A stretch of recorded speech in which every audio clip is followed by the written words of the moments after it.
Hey everyone, Uncle Jesse here. I had the craziest idea for a completely last minute video project that I wanted to see if I could try and crank out in under 24 hours. I love to challenge myself with things like this at random. Yuri 3D Printing Workbench, man, that's hard for me to say, just released his Starfield EON pistol file. I've already sliced up a few of the parts here and have them up in printing. Crazy excited about this. I'm a huge Starfield fan. I've just been like obsessed with the game since it came out, and figured let's try and print this pistol and see if we can get it assembled, painted, and all that good stuff here in under 24 hours. So right now I've got a few different parts running on the Elegoo Neptune 4 series of 3D printers. So hopefully this isn't too loud. I've got a set of prints here in this Galaxy Black filament from Prusament there, and then I've got some silver Elegoo PLA running right here for one of the largest parts, which I think is just the whole, pretty much the full assembly of the pistol. And then I've got some other components for that are also going to be printing in that same silver, but I need some other parts here that are going to print in some red or orangish filament. And looking at my filament wall, I have a bunch of different colors that I could potentially go with here. So it's sort of like an orangish red is what I've seen in the rendition there. So I think that's just, it's too orange. The Elegoo red is actually pretty nice. It's like a matte red, but I don't know if I want to use that. It's like, it's not quite the tone that I'm looking for. I also have up here, filament here. This is more of a pinkish red. And then I also have, I've got this really old roll of Ziltech silk. This is actually Nico Industries. This is his silk PLA from Ziltech. So I think I might actually print with this because it's much more of a dark, deep red. Also, I just love how fast these things print. It's just, they're cranking out these prints here. This is just only take a few hours for all of these different parts. I think the largest part, the longest part that's going to take to print is a 6-hour print. And I believe it's this one. This should be about, I think, a 4 or 5 hour. This is about an hour to 2 hours. And then the next one here is going to be a really quick one. Yeah, this next one here is going to be a really quick, and it says it's only going to be a 20-minute print. I'm using Prusa Slicer for all of these. I have an own custom profile that I built for the Neptune 4 printers that seems to work pretty well. And while these are printing, I need to say a big thank you to today's video sponsor, which is, you guessed it, Elegoo, the makers of these Neptune series of 3D printers.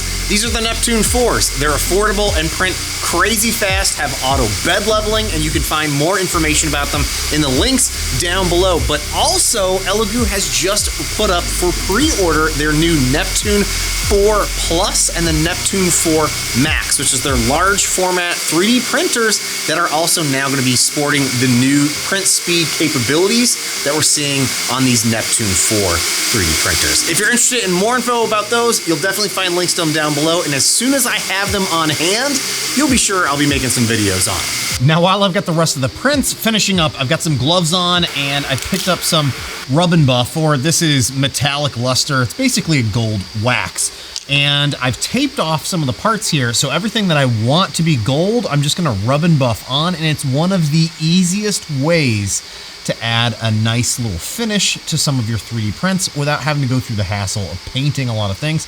I want to keep this as simple as possible. And a little bit of rub and buff goes a very long way, so I'm just going to even be using some that's on this little back panel here of the cover, rubbing it onto a paper towel, and you'll see there it immediately shines right up.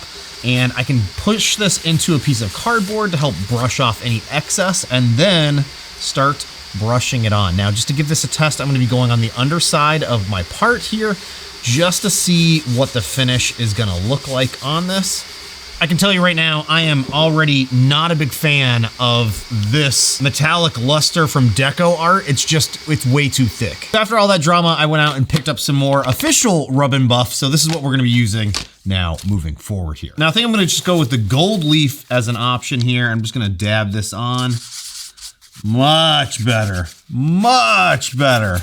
So here's where we're at with the rub and buff. We've applied a bunch of the gold leaf as well as the antique gold into some of the recesses here just to give it a little bit of a varying color effect here for this portion of the gun. Now it's time to just tape this off, or remove the tape, I should say.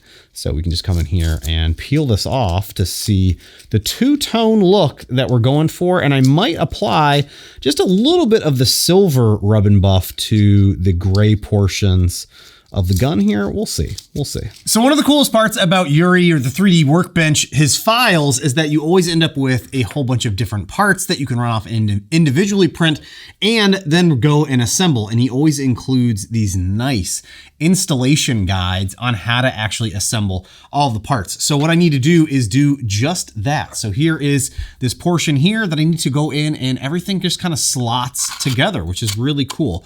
And yeah, that's gonna end up going in there. And then obviously this larger part is gonna snap on to this piece here that I can use a little bit of 3D gloop to gloop in place. And I'm gonna use that for most of the parts here as we're gluing things down. One other thing I decided to do is just use a tiny bit of the silver rub and buff, where I'm just barely trying to put any on the brush and brush off most of it there, and just kind of go against some of the hard edges of where there might be some reflection points on the gun here, just to try and, again, just to try and pop the colors a little bit more. I am going to mute this down as well with a little black wash as well, but this should, you know, just add a little bit of flair to it as well. Oh, I could also go over the text here to make that pop a little bit more.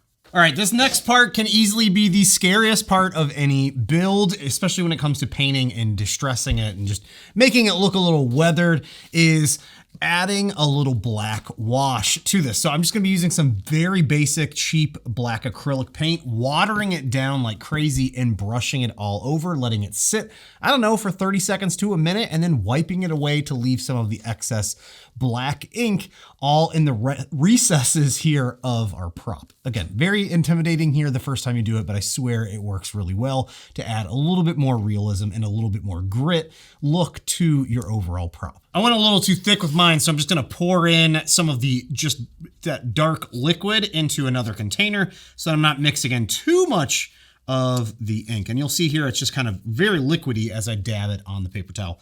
So all you do is, again, take a little on your brush and essentially start brushing it over your prop. So it's gonna get all into the little crevices, is what we're really going for here to help grime this thing up. And again, all we do is take a paper towel and start wiping away, and it will leave some of the paint inside the crevices of the prop, which is what we're going for. So you don't even have to wipe all of it away. You just want it to get into those recesses and add a little gunk to the look of your prop.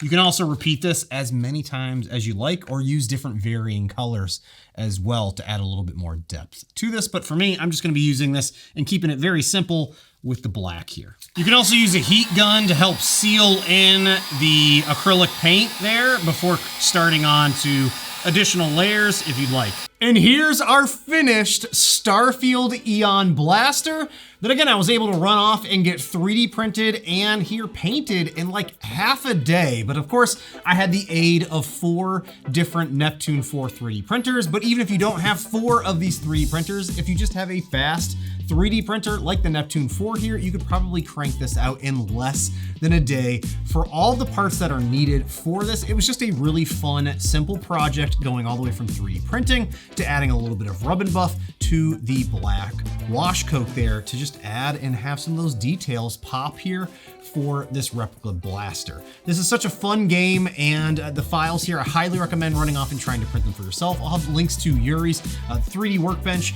down below, to the Patreon where you can find these files. Also, I wanted to say a big thank you to all my Patreon members for your continued support of me making content here over on the interwebs. If you're interested in things like my 3D printer settings, you can find those over in my Patreon. But let me know what you think about the Starfield EON Blaster build. Again, a really simple, straightforward one here. I wanted to see if I could crank out something here in less than 24 hours, and yeah, I easily was able to, so I think I need to up the ante just a little bit here on the next project that's like this. Hey, thanks so much for watching, you all, and I'll see you next time.